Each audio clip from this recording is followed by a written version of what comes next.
Shalom, renungan malam seiman yang ditulis oleh Dr. Kathleen Lewijaya Kuntaraf dan Pendeta Dr. Jonathan Kuntaraf. Judulnya adalah Daud bertemu Tuhan. Betapa disenangi tempat kediaman-Mu ya Tuhan semesta alam.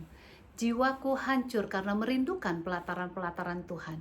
Hatiku dan dagingku bersorak-sorai kepada Allah yang hidup. Mazmur 84 ayat 1 dan 2. Sementara kita sadari Tuhan itu senantiasa berusaha untuk menjangkau manusia sejak Adam dan Hawa berdosa di Taman Eden. Namun di dalam Alkitab kita dapatkan juga banyaknya orang yang menyatakan kerinduannya untuk bertemu dengan Tuhan seperti yang kita lihat pada ayat inti di atas tadi. Daud sungguh merindukan pertemuan dengan Tuhan. Semua contoh dalam Alkitab ini dapat memotivasikan kita masing-masing untuk dapat memiliki kerinduan bertemu dengan Tuhan seperti Daud.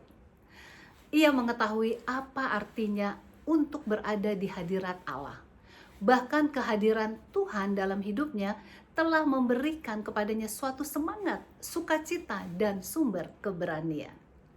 Dalam Mazmur 16 ayat 11 mengatakan, Engkau memberitahukan kepadaku jalan kehidupan. Di hadapanmu ada sukacita berlimpah-limpah.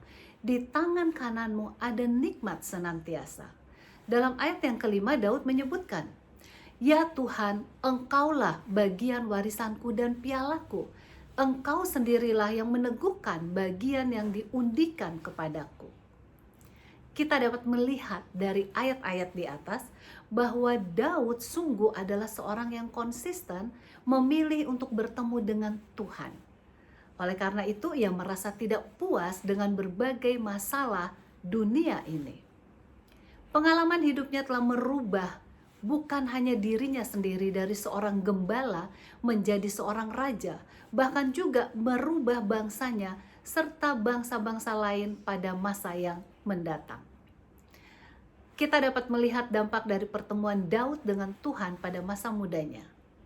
Di dalam 1 Samuel 17 ayat 34 dan 37 dikatakan, Tetapi Daud berkata kepada Saul, Hambamu ini biasa mengembalakan kambing domba ayahnya. Apabila datang singa atau beruang yang menerkam seekor domba dari kawanannya. Pula kata Daud, Tuhan yang telah melepaskan aku dari cakar singa dan dari cakar beruang. Dia juga akan melepaskan aku dari tangan orang Filistin itu. Pada saat Daud berada di padang belajar betapa besarnya kuasa Allah itu sehingga timbul kerinduannya untuk mendapatkan keselamatan. Ia telah belajar bertemu dengan Tuhan dalam pekerjaan sehari-harinya sehingga ia membawa pengalaman tersebut saat berada di medan pertempuran. Ini dapat kita lihat dalam Mazmur 16 ayat 1 dan 2 di mana Daud berkata, Jagalah aku ya Allah, sebab padamu aku berlindung. Aku berkata kepada Tuhan, Engkaulah Tuhanku, tidak ada yang baik bagiku selain Engkau.